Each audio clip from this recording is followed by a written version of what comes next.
సోమవారం రోజు అద్దంలో ముఖం చూసుకొని వెళ్ళారనుకోండి, ఏ పనైనా సరే ఆటంకాలు లేకుండా సులభంగా పూర్తి చేసుకోవచ్చు. అలాగే మంగళవారం రోజు పని మీద బయటికి వెళ్ళేటప్పుడు తీపి పదార్థాలు తిని బయటికి వెళ్ళాలి. ఏదైనా సరే మంగళవారం స్వీట్ కాస్త నోట్లో వేసుకొని వెళ్ళండి. చాక్లెట్ అయినా సరే నోట్లో వేసుకొని నవ్వులుతూ వెళ్ళారనుకోండి, మీ పనులన్నీ చాలా సులభంగా పూర్తవుతాయి. అలాగే బుధవారం రోజు పని మీద బయటికి వెళ్ళేటప్పుడు పుదీనా ఆకులను ఉంటాయి. ఆ పుదీనా ఆకులు రెండో మూడో నోట్లో వేసుకొని నవ్వులుతూ వెళ్ళండి.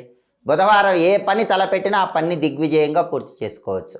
అలాగే గురువారం రోజు పని మీద బయటికి వెళ్ళేటప్పుడు నల్ల ఆవాలను ఉంటాయి. తెల్ల ఆవాలు, నల్ల ఆవాలు 2 రకాలుగా ఉంటాయి. అయితే నల్ల ఆవాలు తీసుకొని కొద్దిగా రెండో మూడో నల్ల ఆవాలు నోట్లో వేసుకొని వెళ్ళండి. గురువారం నల్ల ఆవాలు నోట్లో వేసుకొని వెళ్తే ఏ పని అనుకున్నా ఆ పని దిగ్విజయంగా పూర్తి చేసుకోవచ్చు. అదేవిధంగా శుక్రవారం రోజు పని మీద బయటికి వెళ్ళేటప్పుడు 1 స్పూను